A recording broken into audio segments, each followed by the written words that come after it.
अस्सलाम वालेकुम स्टूडेंट्स, क्या हाल चाल है बेटा आपके? ठीक ठाक हैं सब? बेटा हम ग्राफ का चैप्टर स्टडी कर रहे हैं, तो उसमें सेक्शन 1 हमने कर लिया कंप्लीट। तो आज हम सेक्शन 2 को स्टार्ट करेंगे। तो उसमें हमारे पास कुछ बेसिक टर्मिनोलॉजीज हैं, उसको हम आज देखते हैं। तो सबसे पहले हम जो पहली डेफिनेशन हमारे पास आ रही है वो नेबर या एडजेसेंट की आ रही है। तो क्या होता है नेबर या adjacent? Two verses u and v in an undirected graph G are called adjacent or neighbors in G if u and v are endpoints of an edge E of G. Such an edge E is called incident with the verses u and v, and E is said to be connect u and v. ठीक है जी। तो ये क्या है? कोई भी graph है, किसी भी ग्राफ में दो वर्सेस हैं हमारे पास। एक को हम u का नाम दे देते हैं, एक को v का नाम दे देते हैं। ठीक है। तो क्या है कि अगर तो उन दोनों के दरमियान एक एज पाया जाए, जैसे कि अभी हम देख लेते हैं, ये एक एज बन जाता है दोनों के दरमियान, u और v के दरमियान। तो अगर दोनों के दरमियान एक एज इस तरह पाया जाए कि वो हमारे पास एक एज है E, तो वो दोनों के एंड पॉइंट्स हैं वो U और V के ऊपर ड्रॉप हो रहे हैं। ठीक है, इंसिडेंट हो रहे हैं। ठीक है। तो और हम ये भी कह सकते हैं कि जो U और V आपस में डायरेक्टली कनेक्टेड हैं। ठीक है। तो अगर तो ऐसी सूरत हाल हो तो हम कह सकते हैं कि U और V एक दूसरे के नेबर्स हैं। सादा अल्फाज में, सारी कॉम्प्लिकेटेड स्टोरी का सादा अल्फाज में ये इसको मैं कहता हूँ कि अगर दो एजेस डायरेक्टली, दो वर्सेस डायरेक्टली किसी एज के थ्रू आपस में कनेक्टेड हैं, तो हम कहेंगे कि वो एक दूसरे के नेबर्स हैं। ठीक है, सिंपल। या एडजेसेंट हैं या नेबर हैं, दोनों सेम टर्मिनोलॉजी है। The set of all neighbors of a vertex V of G equal to VE denoted by n of V is called the neighborhood of V. If A is a subset of V, we denote by n of A is the set of all vertices in G that are adjacent to at least one vertex in A, so that n of A is union of V of A n of V. ठीक है। तो अभी पहले बेटा हमने बात की है नेबर्स की। ठीक है। तो अब हम बात कर रहे हैं नेबरहुड की। कि नेबरहुड में का मतलब ये है कि किसी भी वर्टेक्स के साथ जितने भी अदर वर्सेस जो हैं अटैच हैं डायरेक्टली, तो वो उसका नेबरहुड होगा। जैसे फर्ज करें कि एक वर्टेक्स ये है, उसके साथ ये एक और वर्टेक्स अटैच है, तो ये एक और वर्टेक्स इसके साथ अटैच है, एक और है। तो ये जो तीनों हैं, ये तीनों वर्टेक्स इसके नेबरहुड में आएंगे, क्योंकि ये तीनों इस वर्टेक्स के साथ डायरेक्टली कनेक्टेड है। ठीक है। तो ये जो तीनों वर्टेक्स हैं ये बेसिकली क्या होंगे? एक सबसेट होगा। जो तमाम नोड जो एक पूरे ग्राफ के अंदर जो तमाम नोड्स हैं, तो उसका ये सबसेट होगा। ये तीन नोड्स हैं ना, इसको सबसेट कहेंगे। ठीक है, क्योंकि ये उसका कुछ हिस्सा इसके साथ अटैच होगा डायरेक्टली, और ये नेबरहुड होगा। अगर फर्ज करें इस नोड का नाम ए है, तो इसको रिप्रेजेंट कैसे करेंगे? एन ऑफ ए, यानी कि नेबरहुड ऑफ ए, यानी कि ए के साथ डायरेक्टली जितने भी वर्टिसेस अटैच हैं वो उसका क्या होंगे? नेबरहुड होंगे। इसके बाद बेटा हमारे पास एक और डेफिनेशन है, the degree of a vertex in an undirected graph is number of edges incident with it. हमारे पास एक अनडायरेक्टेड ग्राफ है और उसकी डिग्री से क्या मुराद है? जितने भी एजेस उसके साथ अटैच हैं वो उसकी डिग्री है, except that a loop at a vertex contributes twice to the degree of that vertex. अगर उसके अंदर लूप आ रहा है तो वो दो दफ़ा काउंट होगा। और डिग्री को कैसे रिप्रेजेंट करते हैं? Degree of V. तो अभी देखिए एग्जांपल हमारे पास है, what are the degrees and what are the neighbourhoods of the vertices in graph G and H displayed in figure 1। तो अब देखेंगे दो ग्राफ हमारे पास हैं जी और एच, हमने इनकी डिग्रीज फाइंड करनी है। तो पहला है in g degree of A is equal to 2। तो जी ये ग्राफ है और इसमें ये ए है, तो यहाँ पे देखें इसके साथ दो एजेस कनेक्टेड हैं, इसलिए इसकी डिग्री 2 है। और degree of B, degree of C, degree of F is equal to 4। B ये है, सी ये है और एफ ये है, तीनों की डिग्री 4 है। इसको काउंट करें 4, इसको 4 काउंट करें 4 और इसको काउंट करें 4। 4 एजेस हैं तमाम के साथ अटैच हैं, ठीक है। Degree of D is equal to 1। D ये है जी, तो इसके साथ सिर्फ एक एज अटैच है तो इसकी डिग्री 1 है। Degree of E is equal to 3। ये देखें इसके साथ 3 एजेस हैं तो इसकी डिग्री 3 हो जाएगी। And degree of G is equal to 0। तो ये जी जो है ना, ये किसी के साथ अटैच नहीं है तो इसकी डिग्री 0 होगी, ठीक है। अब है the neighbourhoods of these vertices are N A, N of A. N of A, ये जो ए है इसका नेबरहुड क्या है, यानी कि जो इसके साथ डायरेक्टली अटैच है। तो ए के साथ कौन सा डायरेक्टली अटैच है, बी अटैच है और एफ अटैच है।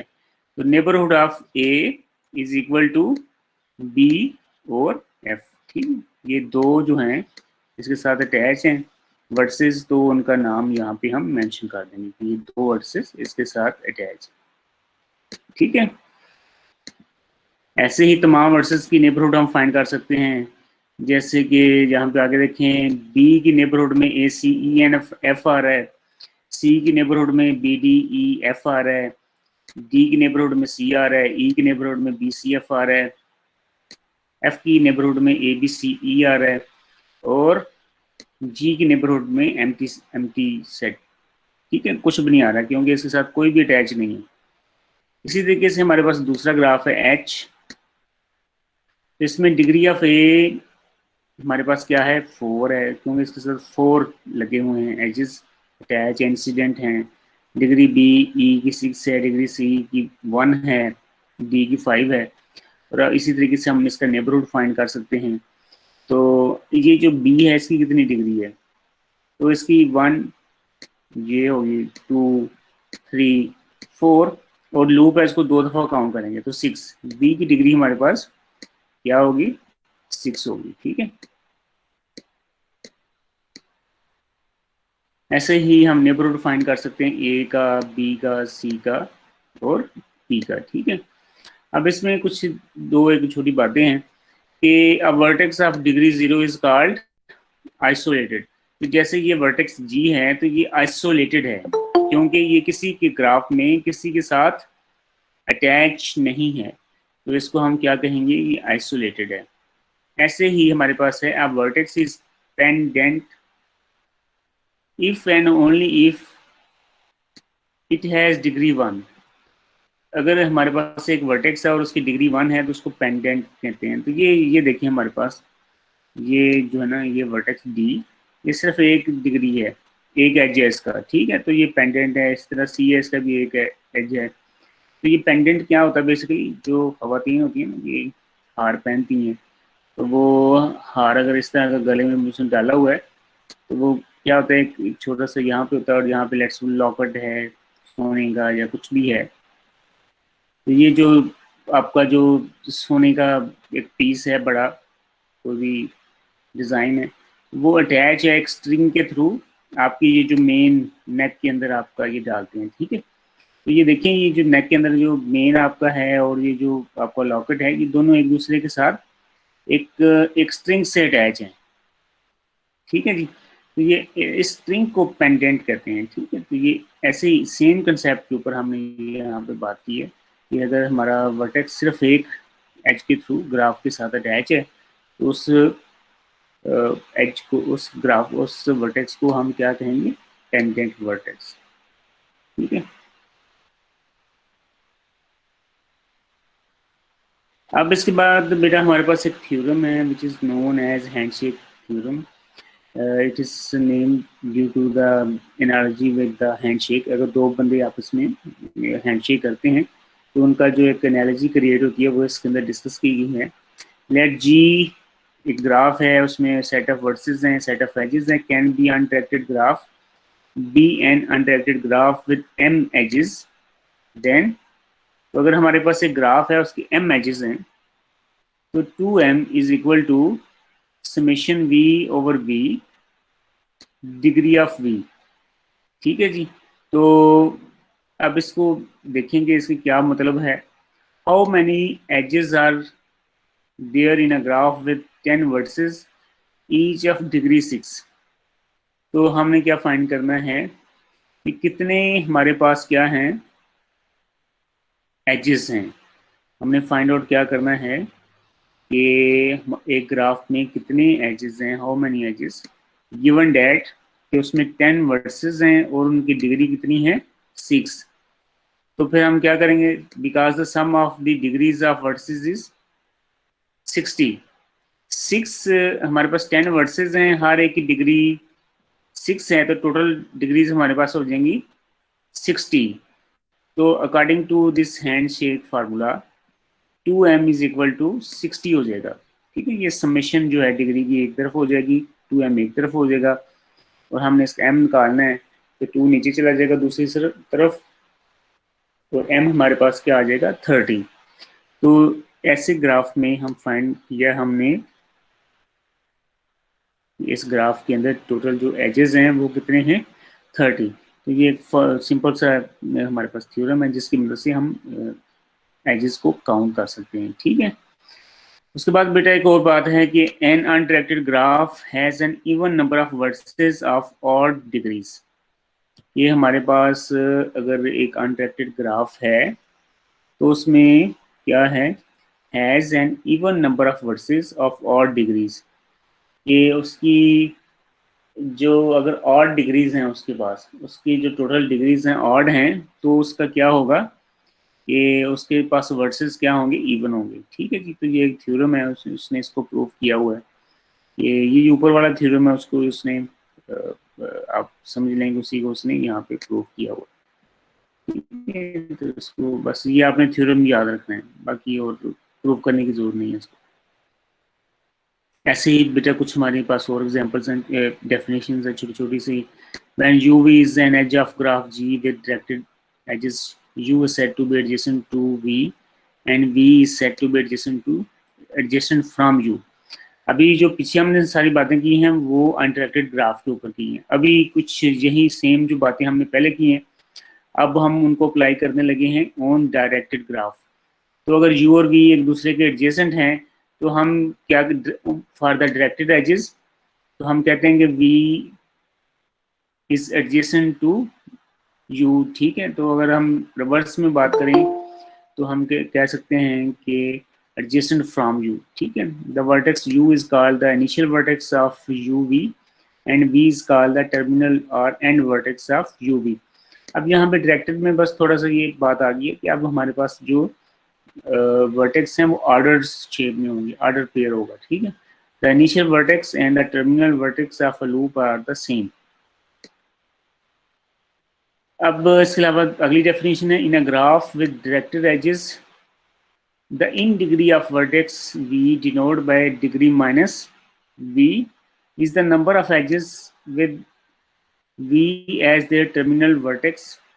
The out degree of v denoted by degree plus v is the number of edges with v as their initial vertex.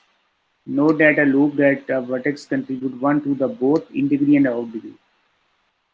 ठीक है। तो सिंपली हमारे पास पहले जो अनडायरेक्टेड ग्राफ के ऊपर हमने बात की, डिग्री है जो डिग्री ऑफ वर्टेक्स से मुराद है जितने भी एजेस उसके साथ कनेक्टेड हैं, तो वो उसकी डिग्री है। अब डायरेक्टेड में क्या है, इसको दो हिस्सों में डिवाइड कर दिया, एक इन डिग्री है और एक आउट डिग्री है।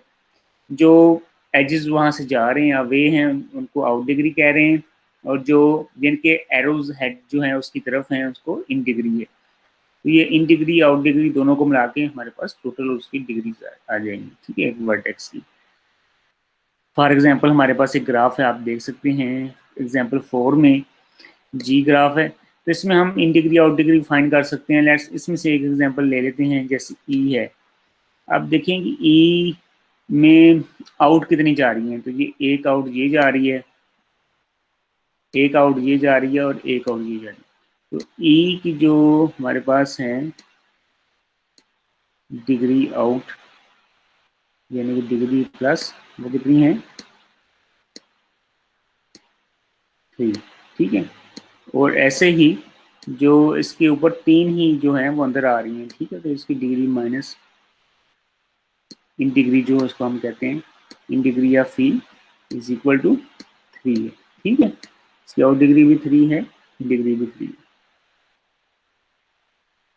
ये यहाँ पे जैसे मेंशन है, यहाँ पे है हमारे पास ई और यहाँ पे मेंशन है, ठीक है। तो इसी तरह आप बाकी पूरे ग्राफ की आप इन डिग्री आउट डिग्री निकाल सकती हैं। अब एक और थ्योरम है बेटा, let G is equal to B E be a graph with directed edges, then the summation of degree in degree is equal to summation of out degree is equal to mod of e। ये हमारे पास जो degrees हैं edges की जो हमारे पास हैं कि अगर वो उसकी इन है आउट है तो वो किसी डायरेक्टेड ग्राफ के अंदर वो दोनों बराबर होंगी, ठीक है। कोई भी एक ग्राफ है उसमें इन डिग्रीज और आउट डिग्री का काउंट जो है सम है वो इक्वल होगा,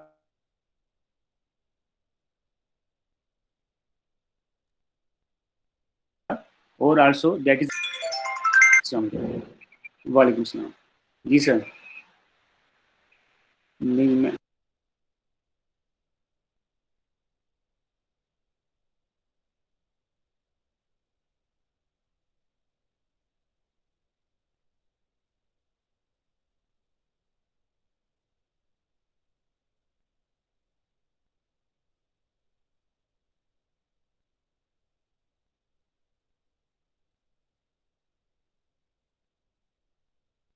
जी बेटा, तो अभी हमने बात की है इन डिग्री आउट डिग्री और टोटल नंबर ऑफ एजेस। तो किसी भी डायरेक्टेड ग्राफ में इन डिग्री आउट डिग्री और नंबर ऑफ एजेस क्या होंगे, इक्वल होंगे अकॉर्डिंग टू दिस थ्योरम। उसके बाद बेटा हमारे पास ग्राफ हैं, कुछ टाइप्स हैं स्पेशल, जिसमें कंप्लीट ग्राफ है। A complete graph on n versus denoted by kn is a simple graph that contains exactly one edge between each pair of distinct vertices, ठीक है।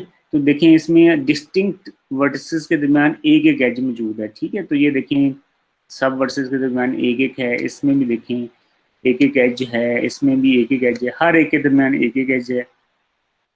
ऐसे ग्राफ को कंप्लीट ग्राफ कहते हैं। Distinct vertices के दरमियान अगर एक एक एज मौजूद है, सबका सब एज सब वर्सेस एक दूसरे के साथ अगर कनेक्टेड हैं, तो ऐसे ग्राफ को कंप्लीट ग्राफ कहते हैं। और कंप्लीट ग्राफ में तमाम जो वर्सेस हैं वो सिर्फ एक एक दफ़ा कनेक्टेड हैं, ठीक है, एक एक एज के साथ। ऐसे ग्राफ को कंप्लीट कहते हैं। अगर नहीं है तो उसको इनकम्प्लीट कहेंगे, अगर ऐसा नहीं है तो फिर वो इनकम्प्लीट होगा। इस तरह साइकिल्स हैं, तो साइकिल्स में साइकिल ग्राफ कौन सा होता है जो जिसमें वर्सेस तीन या तीन से बड़े हों, जैसे ये 3 हैं, और वो क्या करें कि उनका तरतीब जो आप देख रहे हैं कि इस तरीके से कनेक्टेड हों कि वो एक साइकिल की फॉर्म बना लें। Consist of n vertices v1 v2 up to vn and edges v1 v2 pair की फॉर्म में आपको नजर आ रहा है। और देखें कि जो पहला वर्टेक्स है और जो आखिरी वर्टेक्स है वो हमारे पास ऐसे आ रहा है, तो जहाँ से स्टार्ट किया वहाँ से एंड हो रहा है, ठीक है। तो कोई भी तो इस तरह की शेप में आ जाएगा। तो ऐसे ग्राफ को हम क्या कहेंगे, ऐसे ग्राफ को बेटा हम साइकिल कहेंगे, ठीक हो गया। उसके बाद हमारे पास व्हील है। साइकिल के अंदर हम एक एक्स्ट्रा साइकिल अगर साइकिल के अंदर हम एक्स्ट्रा एक नोड एक एक्स्ट्रा वर्टेक्स डाल दें तो वो हमारे पास व्हील बन जाएगा। जैसे ये हमारे पास एक साइकिल है तो उसके अंदर ये हमने एक एक्स्ट्रा वर्टेक्स डाल दिया जो कि सबके साथ कनेक्ट कर रहा है। ये एक एक्स्ट्रा डाल दिया जो सबके साथ कनेक्ट कर रहा है, ये भी हमने एक एक्स्ट्रा डाल दिया जो सबके साथ कनेक्ट कर रहा है। और अगेन यहाँ पे देखिए हमने एक्स्ट्रा डाल दिया वर्टेक्स जो सबके साथ कनेक्ट कर रहा है।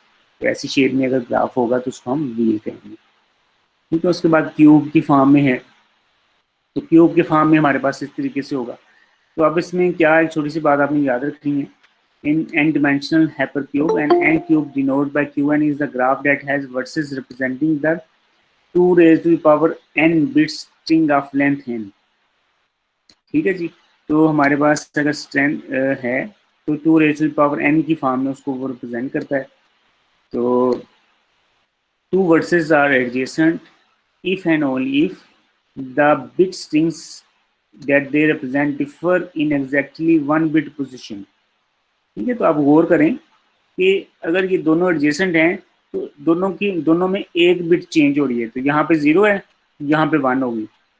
अब ये अगर ये जो है ना ये इसका एडजेसेंट है तो आप देखिए सिर्फ 1 बिट चेंज हो रही है, 1 0 1 1, दोनों में सिर्फ 1 बिट चेंज हो रही है। अगर ये और इसकी बात करें तो 1 बिट चेंज हो रही है, अगर इसकी और इसकी बात करें तो 1 बिट चेंज हो रही है, लेकिन अगर इसकी और इसकी बात करें तो 2 बिट्स चेंज हो रही हैं। इसकी पहली बिट 1 है, इसकी पहली बिट 0 है, एक चेंज हो गया। इसकी दूसरी बिट 0 है, इसकी दूसरी बिट 1 है, तो दूसरी चेंज होगी। तो जो एडजेसेंट है उसमें 1 बिट चेंज हो रही होती है, और जो एडजेसेंट नहीं है उसमें उससे ज़्यादा हो रही होती है। ठीक है, तो आपने ये एक ऐसा क्यूब, ये ग्राफ देखें क्यूब की फॉर्म में आपने बनाया है, और आपने इस तरीके से बनाया है, इसमें जो बिट्स हैं वो 3 बिट्स के थ्रू हम एक नोड को रिप्रेजेंट कर रहे हैं, और जो एडजेसेंट बिट है ना, और आपने एक ये क्यूब बनाया और आपने इसमें इसको बिट्स को इस तरीके से असाइन करना है कि जो एडजेसेंट हैं, जो वर्टेक्स एडजेसेंट हैं, उसमें सिर्फ 1 बिट चेंज हो रही हो। फॉर एग्जांपल आप इसको 0 0 से शुरू करते हैं, तो इसके एडजेसेंट कौन से हैं? इसका एडजेसेंट एक तो ये है, इसका एक एडजेसेंट ये है, और एक एडजेसेंट ये है, 3 है। तो आप देखें कि तीनों में और इसमें जो मेन है, तीनों में 1 1 बिट का फर्क है बस। इसमें 3 0 हैं, इसमें सिर्फ 2 0 हैं और 1 1 है, इसमें भी 2 0 हैं 1 1 है, इसमें भी 2 0 हैं 1 1 है। ठीक है, तो इस तरीके से ये इसके एडजेसेंट है, उनको हम 1 1 बिट के साथ इसको लिखा है। अब जो बाकी 4 हैं, ये वाला, ये 0 0 0 के एडजेसेंट नहीं है, इसलिए इनका फर्क ज़्यादा है। लेकिन जब हम बात यहाँ की करेंगे, इस नोड की करेंगे, तो इसके हमारे पास ये आ जाता है, इसका एडजेसेंट ये आ जाता है ऊपर। ठीक है, और ये 3 एडजेसेंट आ जाती हैं। तो अगेन हमने ये सूल याद रखना है कि जो एडजेसेंट है उसका सिर्फ 1 बिट चेंज हो रही है। ठीक है जी, तो इस तरीके से हम कोई भी क्यूब जो है वो बना सकते हैं, जो कि बेसिकली इसकी एक स्पेशल फॉर्म है ग्राफ की। ठीक है, ये बेटा आज के लिए इतने काफ़ी है।